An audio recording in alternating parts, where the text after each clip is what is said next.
চট্টগ্রামের shopping complex মার্কেটে আগুন নিয়ন্ত্রণে কাজ করছে ফায়ার সার্ভিসের 5টি ইউনিট। সেখানকার সবশেষ পরিস্থিতি জানাতে যুক্ত হয়েছেন কাজী মাহফুজ। শপিং মলে যারা ভেতরে ছিলেন তাদের সবাইকে বের করতে পারা গেছে কিনা, সেখানকার সবশেষ কি অবস্থা জানাবেন।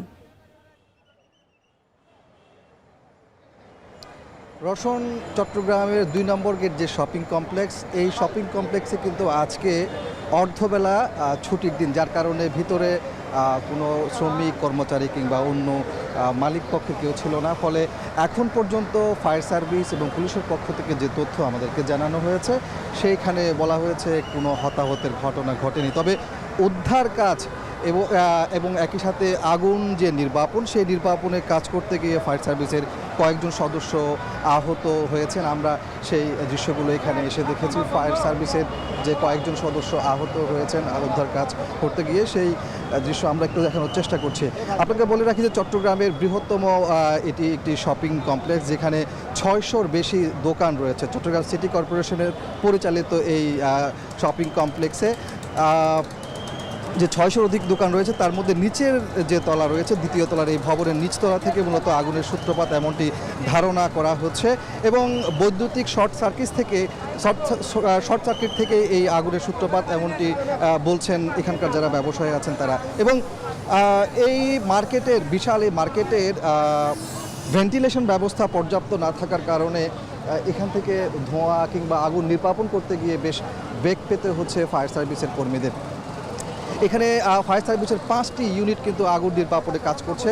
তারা প্রায় 40 মিনিট ধরে সেই নির্বাপন কাজ শুরু করেছে, যদিও এখনও পর্যন্ত আগুন নিয়ন্ত্রণে আনার সম্ভব হয়নি। তবে তারা চেষ্টা করে যাচ্ছেন, যেহেতু এখানে ভেন্টিলেশন, আমি যেমনটি বলছিলাম যে ভেন্টিলেশন ব্যবস্থা পর্যাপ্ত না থাকার কারণে তাদেরকে আগুন নির্বাপনে বেশ সমস্যায় পড়তে হচ্ছে।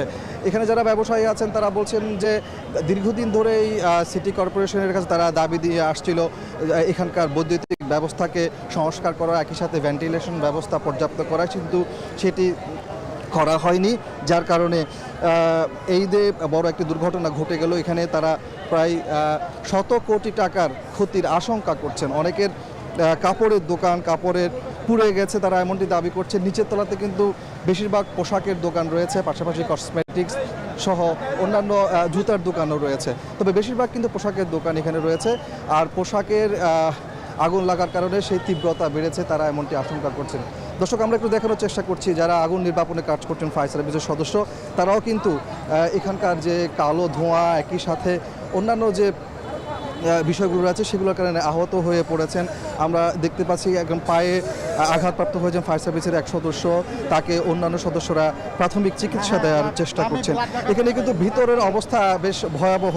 আমরা দেখতে পাচ্ছি আগুনের কুণ্ডলীর পাশাপাশি কালো ধোঁয়ায় একেবারে আচ্ছন্ন হয়ে গেছে পুরো মার্কেটের নিচ তলা। ফলে সেখানে আগুন নির্বাপন করতে গিয়ে ইনজুর্ড হচ্ছেন ফায়ার সার্ভিসের সদস্যরা। যদিও তারা সেফটি ব্যবস্থা নিয়ে সেখানে প্রবেশ করছেন, তারপরও আমরা দেখতে পাচ্ছি যে অনেক সদস্য আহত হয়ে পড়ছেন এবং তারা চেষ্টা করছেন আগুন দ্রুত নির্বাপন করার জন্য। কারণ এই আগুনের ভয়াবহতা বাড়লে পরে এখানে সেটি আরও তীব্র হবে এমনটি আশঙ্কা করা হচ্ছে যারা ব্যবসায়ী আছেন এখানকার ব্যবসায়ীদের পক্ষ থেকে। এবং তারা বলছেন যে সিটি কর্পোরেশনকে দীর্ঘদিন আগেও যেহেতু বলা হয়েছিল এখানকার বৈদ্যুতিক ব্যবস্থার সংস্কার করা, একই সাথে ভেন্টিলেশন যে ব্যবস্থা সেটিকে পর্যাপ্ত করা, সেটি না হওয়ার কারণে এই যে আগুন লেগেছে এবং তার ভয়াবহতা তারা দেখতে পাচ্ছেন। এই মার্কেটের পাশে নতুন করে কিছু ভবনও করা হয়েছে, সেই ভবনেও কিন্তু পর্যাপ্ত ভেন্টিলেশন ব্যবস্থা নেই এমনটি অভিযোগ করছেন এখানকার ব্যবসায়ীরা। চট্টগ্রামের 2 নম্বর গেটের এই শপিং কমপ্লেক্স বেশ পুরনো একটি মার্কেট, যেখানে নগরীর আশপাশের নগরী এবং তার আশপাশের উপজেলার মানুষরা কেনাকাটা করতে এখানে আসেন। এবং তবে বলা যায় যে যেহেতু আজকে মার্কেটের অর্ধদিবস ছুটি রয়েছে, ফলে সকালে আগুনের সূত্রপাত হওয়ার কারণে যেহেতু সেখানে কোনো ধরনের শ্রমিক কিংবা মানুষ ছিল না, ফলে হতাহতের ঘটনা ঘটেনি। তবে ক্ষয়ক্ষতির পরিমাণ অনেক বেশি এমনটি বলছেন এখানকার ব্যবসায়ীরা। তো আমার কাছে আপাতত এ ছিল সবশেষ তথ্য চট্টগ্রামের শপিং কমপ্লেক্সের আগুনের।